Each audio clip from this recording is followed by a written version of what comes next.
Notre-Dame de Flamanville. Un texte de Sullivan Coredo, dit par Bruno Michelet.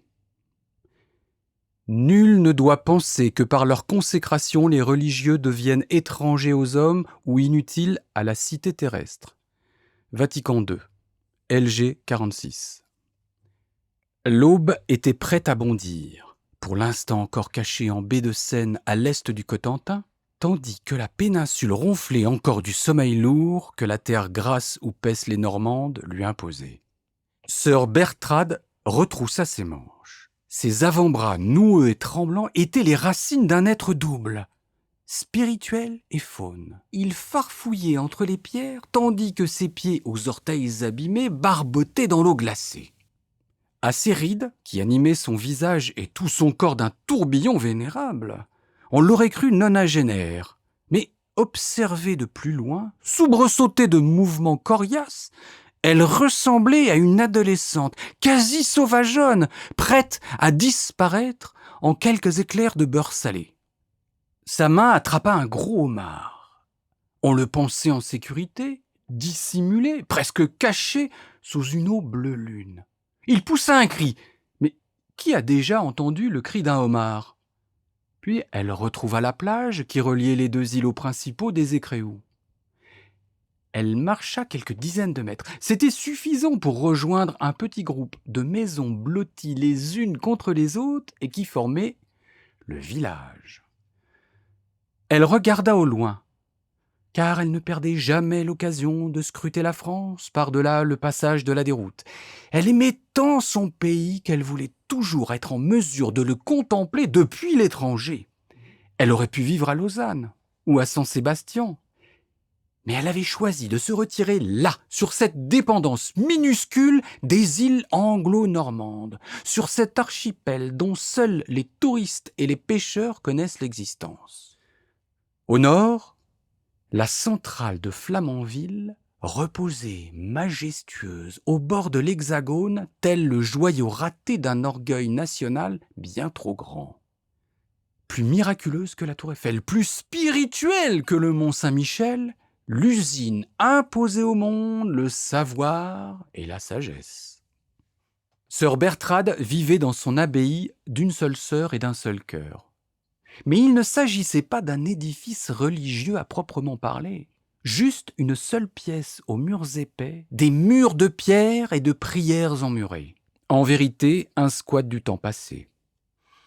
Après tout, elle était arrivée là à pied ou à la nage comme un être marin sournois et pugnace. Elle avait jeté son dévolu sur ce bâtiment de rien et de tout dans lequel elle s'était établie et duquel personne n'avait osé imaginer l'expulser. On la disait protégée, mais elle disait que seul Dieu pouvait la protéger. Quelques livres reposaient sur une étagère. Blaise Pascal, Claudel, les mémoires de guerre, un roman quelconque de Pierre Loti, une Bible à laquelle manquaient de nombreuses pages, un ballon de rugby, quelques photos de voyages lointains et anciens, et un accordéon diatonique allemand qui avait fait 3 fois le tour du monde par 8 chemins différents, complétait cette décoration aussi fine que le linceul d'un vagabond. Le dénuement était bien entendu le principal axiome de sa foi. L'officier de gendarmerie maritime qui frappa à sa porte n'en menait pas large. Il avait beau avoir servi dans les magmas les plus chaotiques du monde. Quand on lui avait dit qu'il fallait ramener sœur Bertrade à Paris, il avait tout d'abord cru à une mauvaise plaisanterie. La sœur Bertrade ? Oui, elle aime bien les gendarmes. Il avait obtempéré, dépité. Il en va de l'intérêt supérieur de la nation. C'est un ordre qui vient tout à la fois du général François Main et du président de la République. Alors, escorté de marsouins, il avait rejoint Granville en Alouette. De là-bas, un démineur de la marine nationale était déjà prêt à larguer les amarres.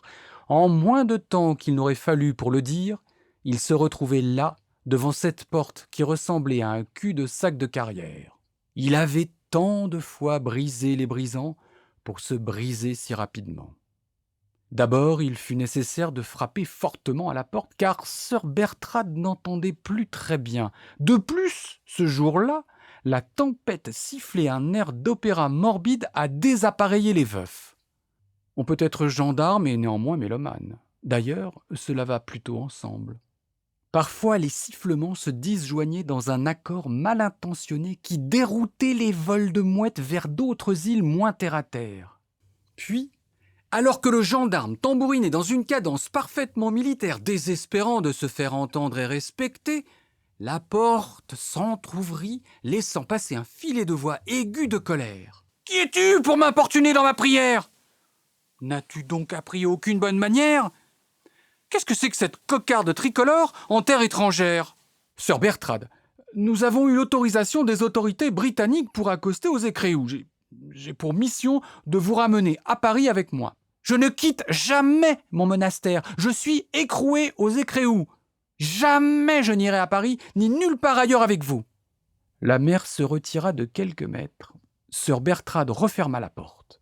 Le silence terrassa la tempête. Le gendarme crut entendre le bruit du métro parisien. Il se serait bien jeté sur les rails.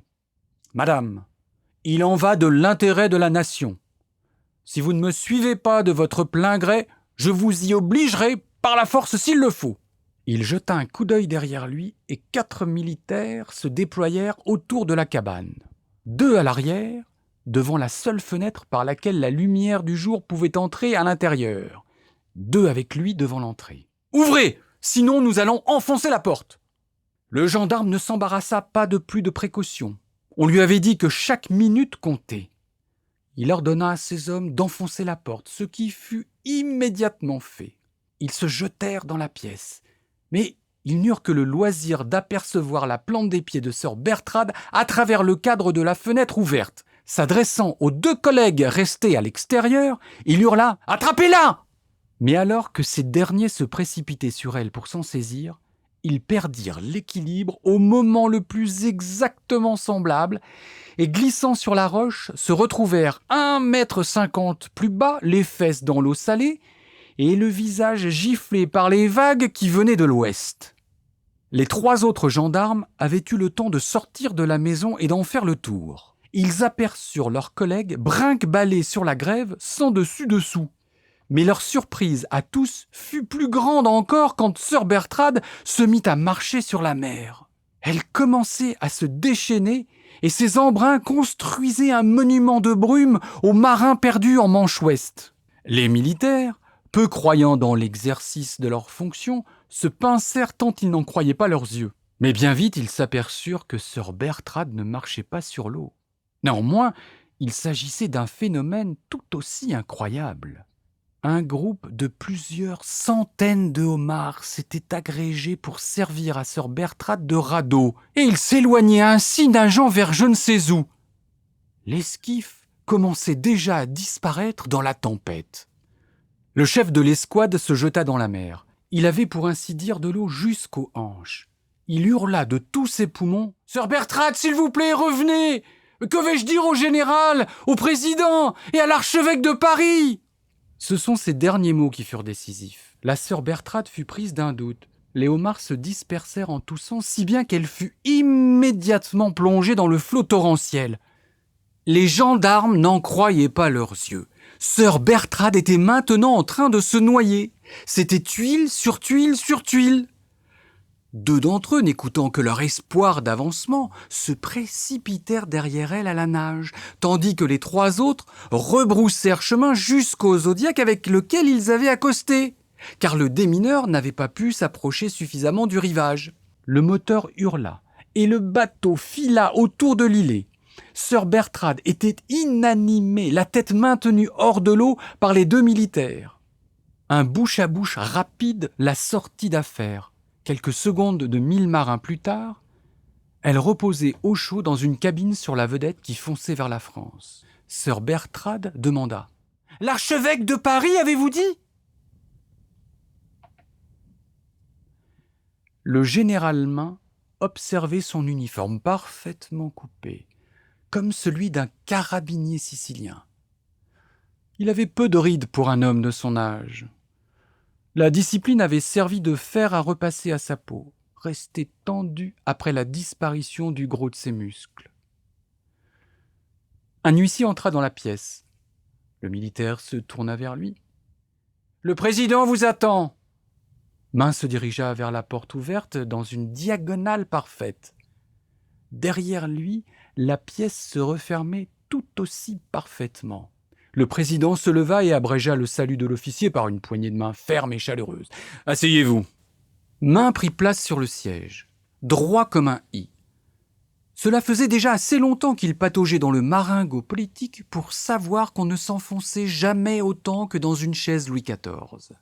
Ce n'était pas le premier président qu'il croisait, et ce n'était pas non plus la première fois qu'il croisait celui-ci. « Mon cher François, commença le président, je vais aller droit au but. La France a besoin d'une victoire. Une victoire qui plane au-dessus de l'histoire et qui protège de ses ailes immenses l'avenir du pays et de ses vénérables habitants. » Le militaire, interloqué, réfléchit, avec tout ce qui lui permettait de penser. « Monsieur le Président, je ne vois pas quel terrain d'opération extérieur permettrait cela. Nous sommes engagés dans des conflits compliqués qui n'offrent aucune bataille potentielle. Encore moins qui se solderait par une victoire. Main, écoutez-moi bien, je vous parle de politique intérieure. Le terrorisme est contenu. » Le président l'interrompit. « Mais il ne s'agit pas de ça. Ne vous a-t-on pas appris à vous taire ? Je vous parle de Notre-Dame. » Le militaire baissa les yeux, la tête. C'est tout son corps qui engloutit les paroles du président comme un violent uppercut. L'incendie qui avait en partie détruit la cathédrale de Paris quelques jours auparavant l'avait bouleversé au point qu'il en était resté plusieurs heures dans un état catatonique. Il se mit à parler avec la voix fluette de l'enfant qu'il avait été longtemps auparavant. « Si je devais vous ouvrir mon cœur, je dirais que la braise de ce drame continuera de se consumer en moi jusqu'au jugement dernier. C'est la flèche infernale que le démon plante dans ma conscience de croyant, ouvrant une blessure qui jamais ne se refermera. » Le président adoucit sa voix. « Je sais à quel point ce drame vous a touché. Ces paroles que vous prononcez m'émeuvent au plus haut point et me montrent à quel point vous êtes l'homme de la situation. Les attaques du hasard ont ceci de terrible qu'elles nous rendent toutes et tous coupables. »« Le hasard ?»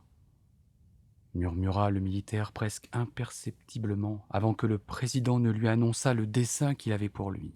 « J'ai donc décidé que vous dirigerez le chantier de la reconstruction de Notre-Dame. »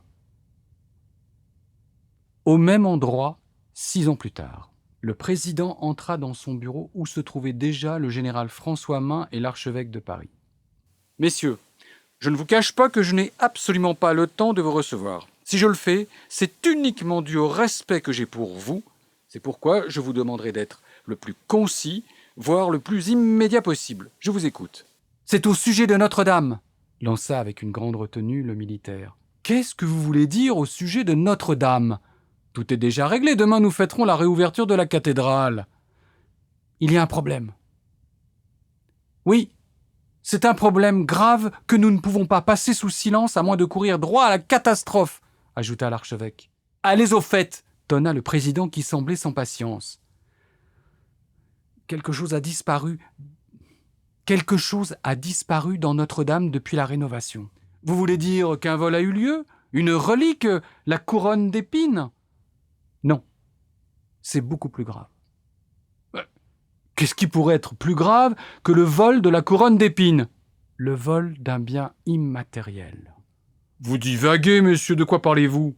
Il manque bien quelque chose à Notre-Dame. Mais allez droit au but ! Vous aviez épuisé ma patience avant même d'ouvrir vos bouches. L'Esprit Saint a disparu. Les 3 hommes avaient l'air bien dépités, mais le front du président se fronça subitement. « Qu'est-ce que c'est que cette histoire ? Si c'est une plaisanterie, elle n'est pas du tout de mon goût. » L'archevêque commença à expliquer mi-figue mi-raisin. « Malheureusement, il ne s'agit pas d'une plaisanterie, monsieur le président. L'Esprit Saint qui imprégnait la cathédrale depuis des siècles a disparu. On a l'impression bizarre d'être à la gare du Nord ou dans la cour carrée des Halles. C'est un peu embêtant. Que vont penser les autres de Marc que vous avez conviés à la cérémonie demain. Nous courons droit au fiasco, conclut le général. Le président était tout bonnement estomaqué. Je n'arrive pas à croire que vous parliez sérieusement. Il n'existe pas de sérieux plus sérieux que notre sérieux. Je n'oserais aller jusqu'à susurrer que vous êtes des incapables, mais le cœur y est. Allons me rendre compte par nous-mêmes. Le président décrocha son téléphone. Je veux ma voiture immédiatement. Le convoi du président quitta l'Élysée seulement 2 minutes et 25 secondes plus tard. L'archevêque et le général Main étaient dans leurs petits souliers. Était-il en train de faire une grosse bêtise ? Que penserait le président en pénétrant dans la cathédrale ? Ressentirait-il lui aussi l'absence de l'Esprit Saint ? Après tout, les efforts qui avaient été consacrés au bâtiment, tous ces spécialistes mis sur l'affaire, les sommes colossales englouties par le chantier, le battage médiatique autour du projet, et cela durait depuis des années. Et maintenant, sur le point d'aboutir, toute cette bataille se solderait par un naufrage.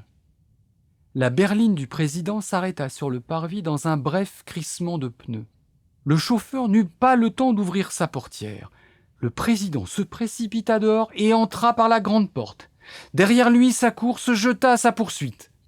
À l'intérieur, régnait un silence déprimant et plein de flammes éteintes. Pourtant, les pierres propres étaient parfaitement alignées dans les murs. Les vitraux pulvérisaient des arcs-en-ciel de 1000 siècles sur des statues aussi parfaites que les ossements des martyrs. Un homme de la sécurité, 2 mètres, une envergure de colosse, doux, des yeux de crème brûlée et des mains de bois s'était agenouillé, écorchant de piété son pantalon parfaitement repassé. Il n'y avait plus de général, plus de président, ni croyant, ni mécréant, ni passé, ni futur, ni présent. Un autre temps sans espace s'était créé dans un instant qui ne cessait de se répéter, prolongeant un même mot de souffrance et de plénitude. Le gardien avança vers le centre de la nef, raclant ses genoux sur le sol. Un officier de gendarmerie fit un mouvement, certainement pour le relever, mais le général l'arrêta d'un demi-regard. Arrivé au milieu de l'édifice, l'homme avait les larmes aux yeux. Son dos était courbé et il portait la voûte, cette fois peut-être véritablement prête à s'écrouler. Il avait laissé quelques traces de sang derrière lui et son pantalon était proprement déchiré. C'était un homme qui venait de loin, de ces personnes qui avaient traversé la Méditerranée dans l'espérance de trouver une vie meilleure, une vie de labeur à la place d'une vie d'horreur. Le président se jeta à ses pieds, posa la main sur son genou. Il sentit l'humidité de l'hémoglobine au bout de son doigt. Il s'approcha de l'oreille pour murmurer à l'homme. « Vous êtes chrétien ?» Il répondit avec politesse, mais sans déférence, d'une voix de miracle et de déferlante, de justice et d'abondance. « Non, monsieur le président, je suis musulman. »« Bien, » répondit simplement l'homme d'État. L'autre continua. « J'ai vu une ombre, une légende des siècles, un homme vénérable et habile. Il est entré dans la cathédrale par une petite porte. Je ne saurais dire de quel côté. Il revenait chez lui après une longue absence. Il avait les cheveux blancs et les yeux cernés. Je crois devoir vous dire que les policiers voulaient lui interdire l'entrée. Il ne semblait plus être le bienvenu. S'agissait-il de consignes affreuses ? Pourtant, on ne cesse de le célébrer, de vanter son talent, de se remémorer sa sagesse, de répéter ses mots, d'adapter au cinéma ses œuvres. À Cuba, on lit sa prose aux ouvrières qui roulent les cigares. En Hongrie, les jeunes gens connaissent mieux les aventures de ces héros imaginaires que leurs propres bréviaires. Je l'ai vu avancer, heureux mais désespéré. Vous allez me prendre pour un fou, mais il s'est retourné vers moi. Il m'a fait un signe de la main. J'étais seul, et il ne pouvait donc s'adresser qu'à moi. Je me suis approché de lui. Il m'a parlé comme à un vieil ami. Il avait une voix caverneuse et pleine d'écho. Il a dit « J'ai aimé cette cathédrale. Je la connais dans ses moindres détails. Je le confesse, j'ai eu une relation difficile avec Dieu. J'ai toujours su que les églises et les temples avaient été construits par des hommes et des femmes. Mais j'aimerais vous soumettre une réflexion que je me suis faite en pénétrant ici. N'êtes-vous pas un homme de bon sens ? Bien sûr, je ne savais pas quoi dire. J'avais un peu peur. Mais après tout, mon métier n'est-il pas avant tout de garder mon calme ? Était-ce le moment de montrer une humilité factice ? Une fausse modestie mal à propos ? Vous ne me croyez pas, monsieur le président ? Interrompit-il. Le président parut choqué, presque vexé. Bien sûr que je vous crois. Continuez, s'il vous plaît, monsieur. Eh bien, j'ai acquiescé, car oui, je peux dire que je suis un homme de bon sens, mais dans le bon sens du terme, si vous comprenez ce que je veux dire. L'illustre écrivain était fiévreux et tremblant. J'aurais voulu l'apaiser, le rassurer, mais ce n'était pas facile, et pour le coup, je ne me voyais pas vraiment être la bonne personne pour le faire. Il me prit alors la main comme un vieillard qui allait devoir affronter la mort et m'a dit « Je ressens la présence ici d'une formidable absence, un vide terrible de sens, de sentiments, d'histoire et de chaleur, humaine et divine. Qu'en pensez-vous » Je lui ai répondu « Oui, oui, je ressens ce que vous ressentez, vous avez raison. » Il a ajouté « L'Esprit Saint a déserté ce bâtiment. » Le président n'en croyait pas ses oreilles. Si le fantôme de Victor Hugo lui-même s'en mêlait, comme s'il n'avait pas assez de problèmes comme ça.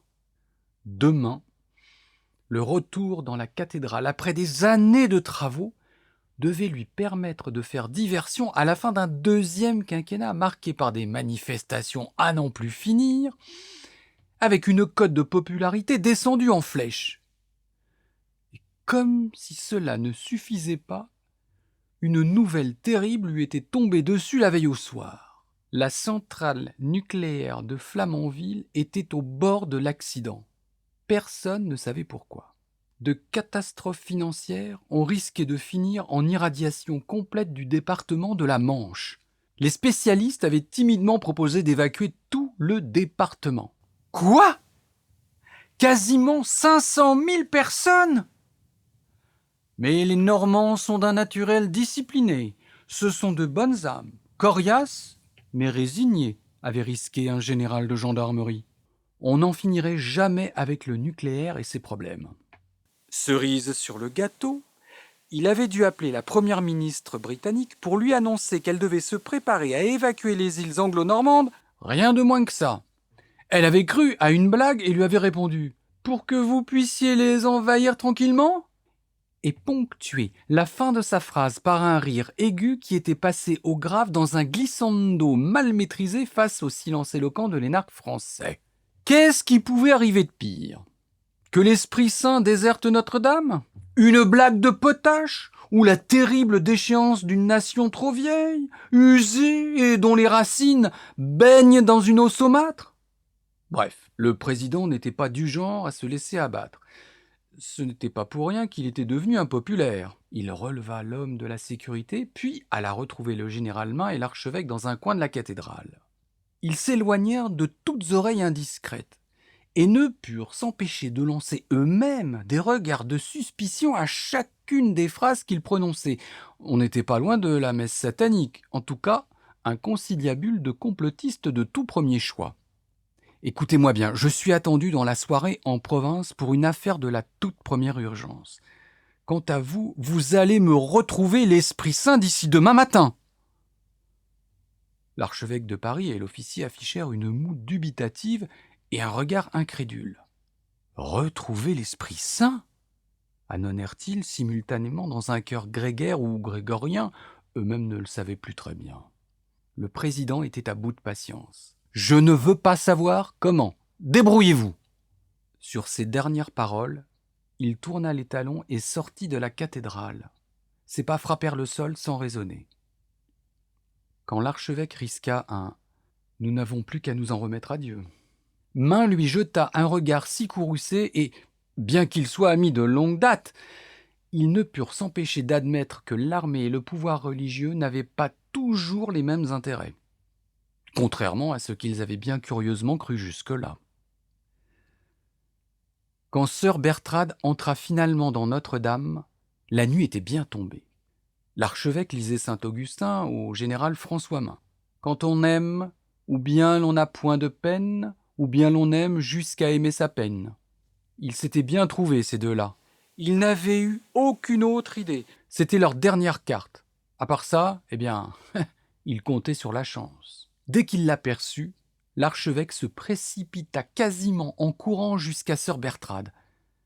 Elle avait ôté ses sandales et son visage semblait épris de douleur. « Sœur Bertrade, je suis si heureux de vous voir, je vous suis infiniment reconnaissant d'avoir répondu à mon appel. » Il tenta de bredouiller une autre phrase, mais ces mots se mélangèrent dans sa bouche comme l'aubergine et la courgette dans une ratatouille.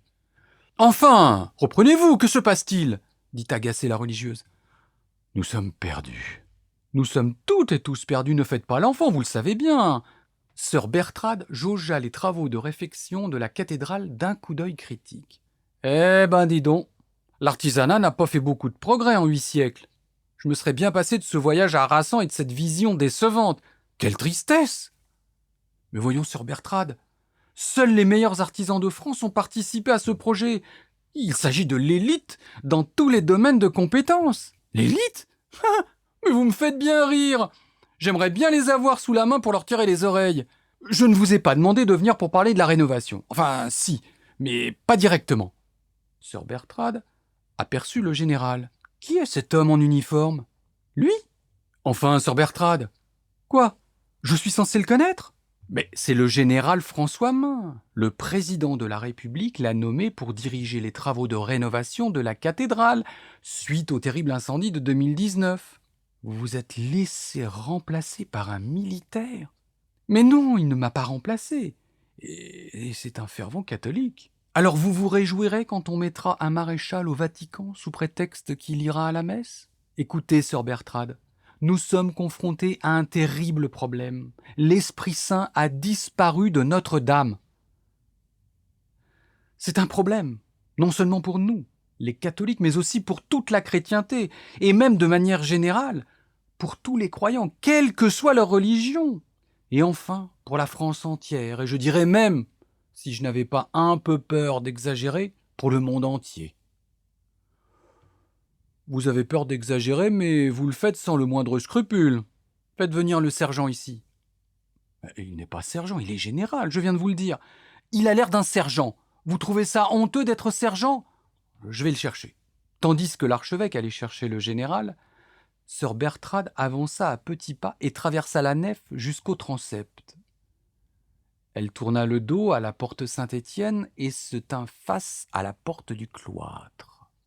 Elle pensa qu'effectivement, l'amoncellement tellurique de pierre, de bois et d'acier qui formait la cathédrale n'offrait aucune résonance, ni à la terre, ni au ciel.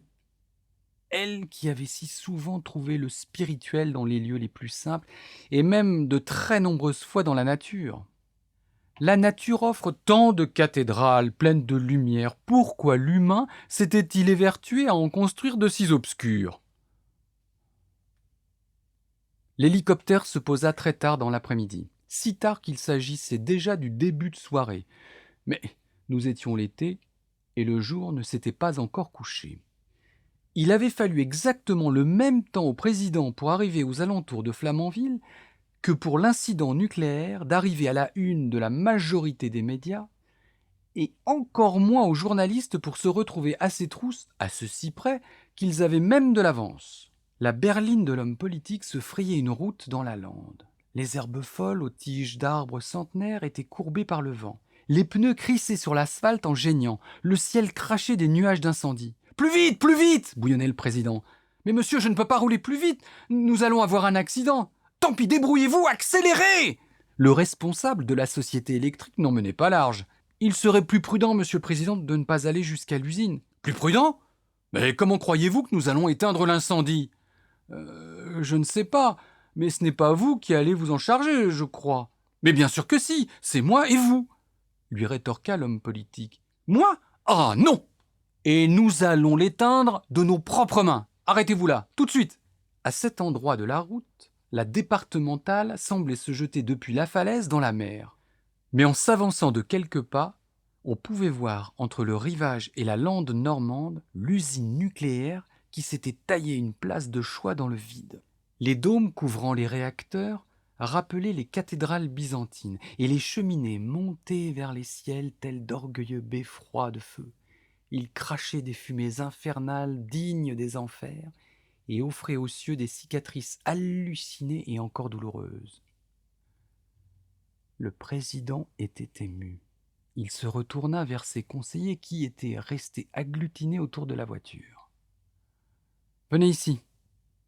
Comme à contre-cœur, ils s'exécutèrent au ralenti.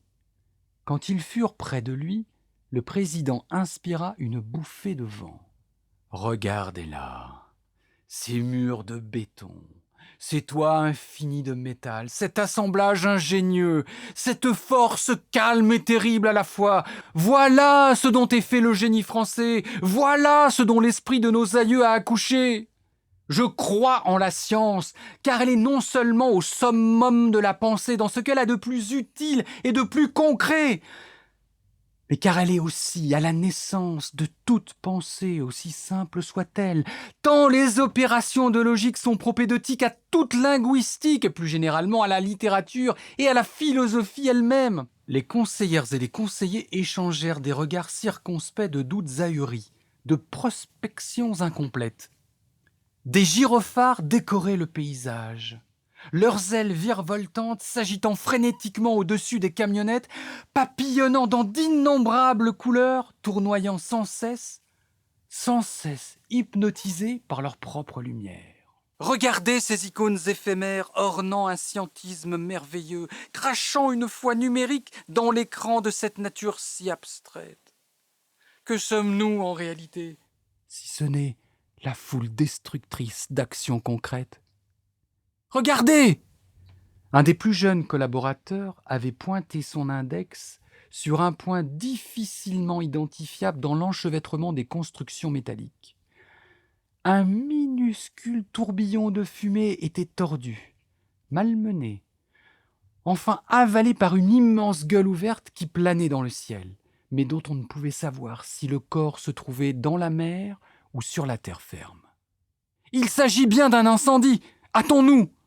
Le groupe regagna la voiture et le convoi reprit son chemin vers l'usine, roulant à tombeau ouvert sur la route à flanc de falaise. « Bien sûr que la foi a quitté la France, » se lamentait l'archevêque de Paris. « Bien sûr, nous compensons la mollesse de nos sentiments par la dureté de la pierre. Bien sûr, nous élèverons à nouveau la flèche de Notre-Dame parce que nous sommes bien incapables d'élever nos âmes. Il n'y a plus que le matériel, et l'immatériel nous a abandonnés. » Il était assis par terre, sur la pierre, la tête dans ses mains. François Main, lui, était furieux. « Un peu de dignité, mon ami! Relevez-vous donc! Le sol n'est pas immaculé! Vous vous couvrez de honte et de poussière tout à la fois! Il faut trouver une solution et cesser de se lamenter. » Et il poursuivit. « Il ne nous reste que quelques heures pour agir. » Le général faisait les 100 pas. « Bon, l'Esprit Saint a disparu, mais qu'est-ce que c'est que l'Esprit Saint?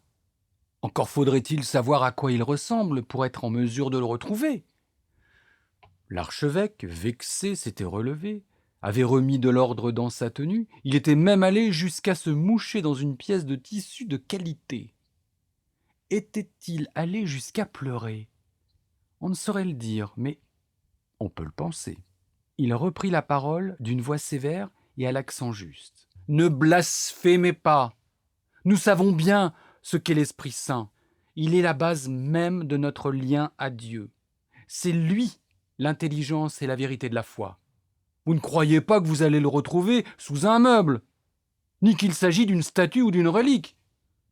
Si l'Esprit Saint a disparu, c'est que Dieu a cessé de le partager avec nous. Il a voulu nous punir, car nous ne sommes pas dignes, » murmura le général, qui se laissait lui aussi maintenant aller au désespoir. Cessez de tout voir en termes de sanctions. Nous ne sommes pas sous le joug d'un Dieu vengeur. Ne faites pas passer les catholiques pour des adorateurs de la douleur.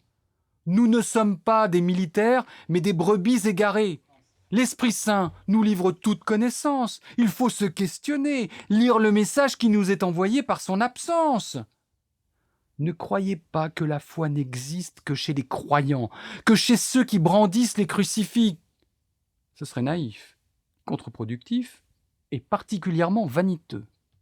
Mais où se cache-t-il alors ? Je croyais que c'était la raison pour laquelle vous aviez convoqué sœur Bertrade. N'était-elle pas censée le retrouver ? Où en est-elle, elle aussi ? Effectivement, sœur Bertrade n'est qu'une femme âgée et qui a, tout ou partie, perdu la tête. Mais elle fut ma professeure de physique et de biologie. Et c'est elle qui a réconcilié en moi la foi et la science. Non pas comme des entités distinctes qui auraient pu coexister l'une à côté de l'autre sans se faire de l'ombre, mais dans deux espaces différents. Plutôt comme les deux mains identiques d'un seul être, l'une tenant le balai et l'autre la pelle. Le général François Main allait l'interrompre, mais il n'eut pas à le faire. Un cri immense déchira l'espace vide de la cathédrale et mit fin à la conversation.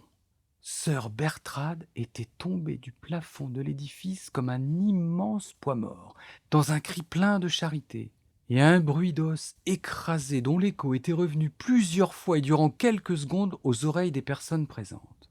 Tel un Rubik's Cube insoluble, le corps démembré de la religieuse apparaissait comme un mobile désarticulé qui aurait fait excellente figure dans une exposition d'art contemporain, très audacieuse.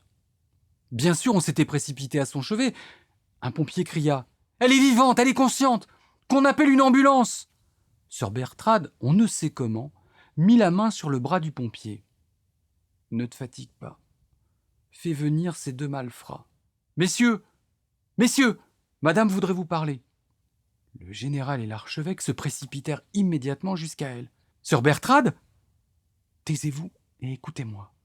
Je veux être enterré dans l'usine de Flamanville, au plus profond, en son sein, et au plus tard à l'aube. C'est ma volonté, et c'est la dernière. Mais sœur Bertrade, nous allons vous sauver. » Répétez. « Vous voulez être enterré dans l'usine de Flamanville, c'est votre dernière volonté. » Sa voix se craquelait. C'était la fine couche de glace qui ne pouvait plus résister à la fin du printemps. Elle avait le son d'un vieux macaron bien dur, aplati par le sabot d'un paysan du Morvan au siècle avant-dernier. « Faites que ma volonté soit faite. Jurez-le, jurez-le-moi. Nous vous le jurons, sœur Bertrade. Que chacun et tous ici soient témoins. » Ce fut sa dernière volonté, ses derniers mots et son dernier souffle. Le pompier ferma ses paupières et le silence fut à son comble dans les regrets éternels. Mais que faisait sœur Bertrade au plafond de la cathédrale ? Le silence lui-même tremblait. Que quelqu'un me réponde ! Elle avait émis le désir de mettre son oreille à la bouche d'une gargouille. Certainement pour récolter quelques conseils avisés venant du fond des âges. Elle est morte maintenant, c'est horrible. Nous n'avons pas pu l'en empêcher. Ses redoutables compétences en varap n'ont pas pu la préserver de la mort sainte qu'elle se souhaitait de toute façon. Un officier de police entra. « Que s'est-il passé ?»« Ne touchez rien. Il faut une enquête. » François Main le toisa. « Sortez d'ici. » La tête de l'État était maintenant au cœur de l'usine de Flamanville. « Monsieur le Président, les journalistes sont là. Faites-les entrer. Je veux avoir une conversation à bâton rompu avec eux.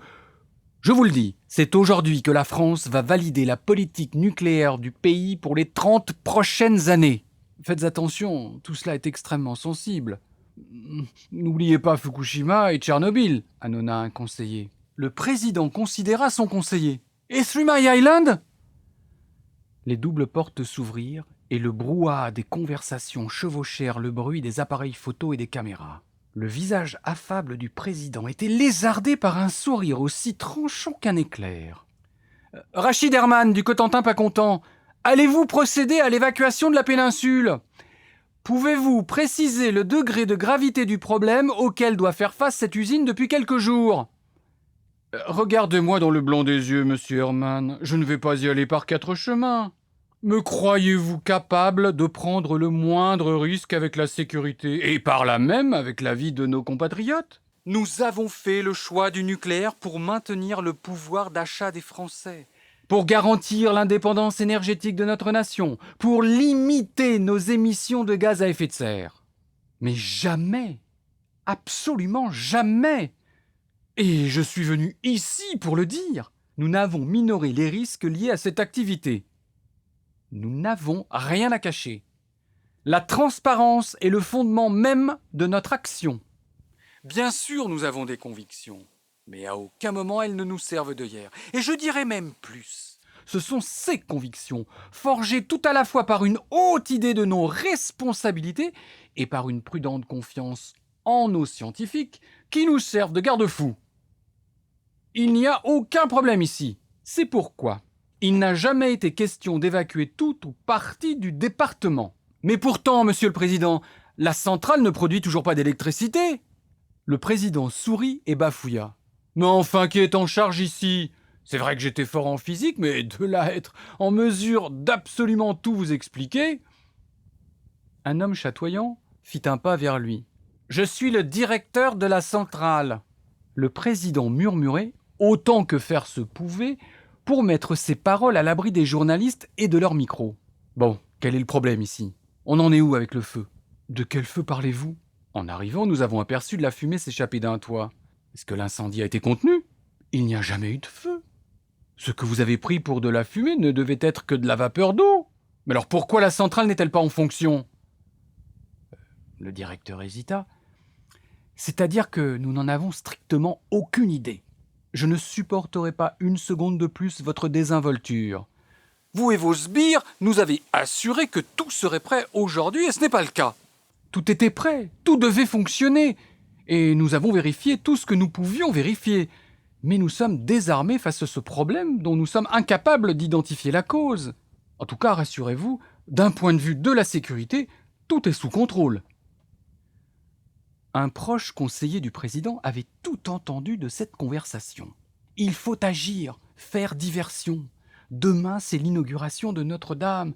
On sera passé à autre chose. J'ai une idée. Monsieur le directeur, à quoi servent ces bassins devant nous ? C'est l'eau qui refroidit les réacteurs ? Répondit l'ingénieur. Très bien, dit le conseiller. Ce dernier prit la gourde qui était accrochée à son petit sac à dos noir, alla jusqu'au bassin et la remplit d'eau.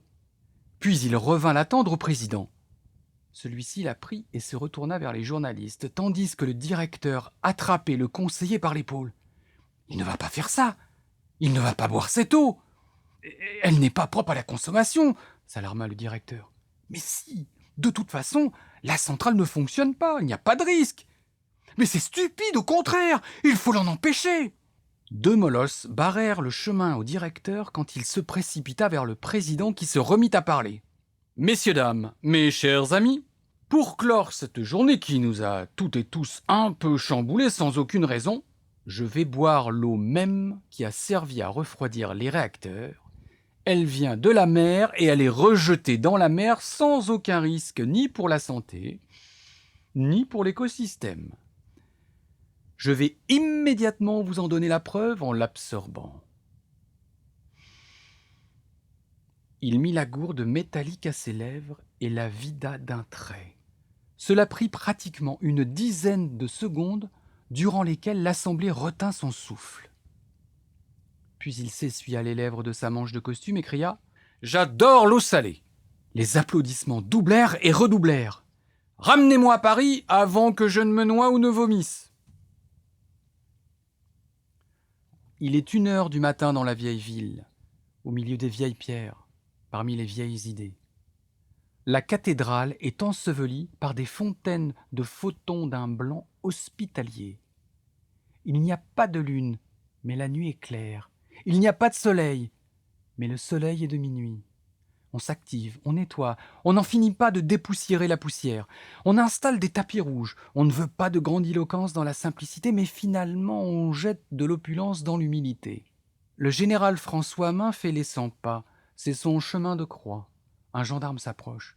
Ne m'interrompez pas, ne me parlez pas, ne me regardez pas. Comment osez-vous? Disparaissez! L'archevêque est là aussi. Il s'approche du gendarme. Ne vous formalisez pas, le général est un peu sur les nerfs. C'est une telle responsabilité. Il faut avoir les épaules solides. Il les a.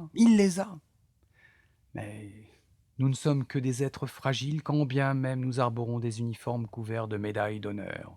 Que vouliez-vous demander à mon ami?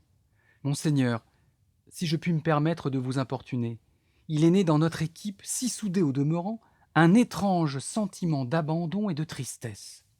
Anodin au premier abord, il ressemble maintenant à un torrent chaotique dévalant des pentes abruptes et prêt à se jeter dans un fleuve de désespoir, et sans supputer trop précisément de ce que pourra être l'avenir, il risque lui-même de se déverser dans une mer de chaos.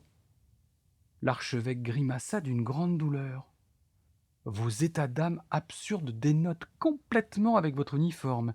Inutile de venir déblatérer ces âneries auprès de vos supérieurs, je n'en fais d'ailleurs pas partie, tout du moins dans la hiérarchie militaire. Mais laissez-moi vous donner avec plaisir un ordre que vous ne discuterez pas.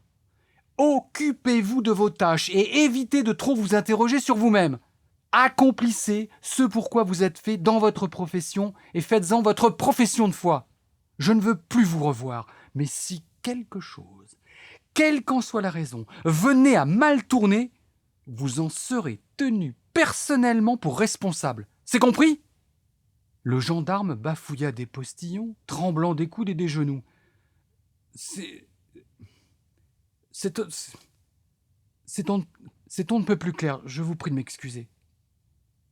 Pâle, le militaire tourna ses talons d'Achille, livide. L'archevêque alla jusqu'au général. « Avez-vous réfléchi ?» Main était courbée, une main contre le mur. « Vous voulez que je vous fasse porter une chaise? Ce n'est pas le moment de flancher. Il vaudrait mieux avoir des solutions. Je vous vois venir. Vous n'allez tout de même pas déserter. » Le militaire souffrait, et parler lui était supplice. « Cessez de plaisanter, vous êtes ridicule. Vous pourriez être digne à défaut d'être compétent. » L'archevêque, lui, ne semblait pas faiblir malgré les circonstances. Mais la compétence, la dignité, le ridicule, la plaisanterie font partie de l'homme d'église comme de l'homme tout court, et servir Dieu n'est pas se soustraire à ce qu'est l'humain. « Être militaire, » lui répondit le général, « c'est se soustraire au déshonneur. Rayer la lâcheté de son vocabulaire, être le socle de valeur morale au point d'être soi-même un homme de valeur. Car les hautes idées contaminent notre esprit et notre corps. Il faut cependant en être digne, et ce n'est pas donné à tout le monde. »« Mais vous vous vantez carrément !» explosa le religieux. L'autre se redressa, jeta un coup d'œil sur sa montre-bracelet. « Il n'est pas trop tard, il faut tenter tout ce qui est en notre pouvoir. Écoutez-moi. Nous allons rapatrier ici des reliques saintes. Le maximum, vous m'entendez? Vous allez immédiatement contacter tous les lieux de la région qui abritent des reliques. Et même de la France tout entière, s'il le faut, à l'étranger. En Belgique, en Suisse, en Allemagne, partout où il sera possible de le faire. Vous allez leur demander qu'elles soient mises à notre disposition immédiatement et sans explication. Moi, je me chargerai de leur transport. Qu'en dites-vous ? L'archevêque avait retrouvé tout son sérieux. « Je pense que cela vaut le coup d'essayer. Par quoi pensez-vous que nous devons commencer ?»« Eh bien sûr, au plus proche, pour qu'elles aient le temps d'arriver à temps. La Sainte Tunique, à la basilique d'Argenteuil. Dans le 7e arrondissement, il faudra aller à la chapelle Notre-Dame de la Médaille Miraculeuse, à Auteuil aussi à la chapelle Sainte-Thérèse, près du Panthéon, à l'église Sainte-Thérèse du Mont. Très bien, très bien. Mettons-nous tout de suite au travail. Réveillez-moi tout ce petit monde, je vais envoyer d'ores et déjà des estafettes dans tous ces lieux. Ils seront déjà sur place pour récupérer les reliques et des religieux pour les accompagner s'il le faut. Nous n'aurons peut-être pas à aller bien loin. Ossements, cheveux, tissus, métal, objets de toutes sortes, vestiges matériels de biens immatériels, objets vides et si chargés, l'agglutinement-amoncellement créera un champ magnétique d'une si grande force qu'il fera revenir l'Esprit Saint dans la cathédrale. Tandis que le président parcourait en sens inverse le chemin qu'il avait emprunté de Notre-Dame de Paris pour se rendre à l'usine de Flamanville et ainsi retourner à la capitale, la dépouille de sœur Bertrade réalisait le mouvement contraire. Très tôt dans l'usine calme et toujours à l'arrêt, on avait trouvé un petit endroit, au plus près du cœur de la centrale. L'accès y était réservé et de toute façon, on n'avait rien à y faire. Après la visite du président et sa dégustation d'eau irradiée, l'inhumation d'une religieuse sous sa responsabilité n'avait pas choqué le directeur plus que cela. Mieux encore, pour des raisons de sécurité et de célérité, il avait fait office de diacre lors de cette cérémonie très discrète et pour le moins bâclée. Au moins un événement qui ne se retrouverait pas à la une des journaux locaux ou nationaux. Alors que les reliques portées sur l'île de la Cité au centre de Paris ne déclenchaient aucun changement notable aux alentours, l'équipe des ingénieurs de la centrale relancèrent la mise en route des réacteurs. Cela se passa pour le mieux.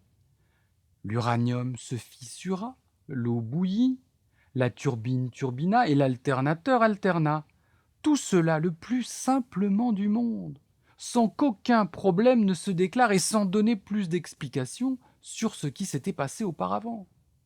L'information fut transmise au service de la présidence qui se jura d'en tirer un scrupuleux profit. Voilà, parfois les planètes s'alignent, il ne faut pas grand-chose.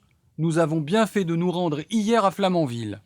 C'était un déplacement bien utile, un petit coup de pression et tout rentre dans l'ordre. C'est aussi mon rôle. Ma seule présence débloque et dénoue. Il n'y a rien de magique à cela. C'est une question d'organigramme. Mon corps est finalement magnifié par ma fonction. Son aura fortifie et frappe autour de moi, autant ceux et celles qui me respectent que les autres, mes ennemis, ceux qui me haïssent, mais pour cela, il faut qu'ils viennent à moi ou que j'aille à eux. Cela ne transparaît évidemment pas à travers les photos et les écrans. Il faut une présence derrière ma présence. Toutefois, j'ai mal à la tête et j'ai la nausée. Avez-vous quelque chose avec vous contre ça ? Bien sûr, monsieur le président, prenez ça et ça. Donnez-moi un verre d'eau. Le conseiller confia 2 comprimés blancs au président. Il les mit dans sa bouche et avala d'une seule gorgée l'eau qui était dans le verre qu'on lui tendait. Merci. Ah, vous êtes là, vous ! Le général François Main et l'archevêque n'avaient pas l'air d'avoir beaucoup dormi. En tout cas, leur visage ne le revendiquait pas. Cela fit sourire le président qui, tout compte fait, était d'excellente humeur. « Alors, messieurs, comment vous en êtes-vous sortis ? Votre idée avec les reliques était brillante. Vous n'avez pas eu besoin de me prévenir. Tout cela a remonté jusqu'à moi par la sainte opération de la DGSI.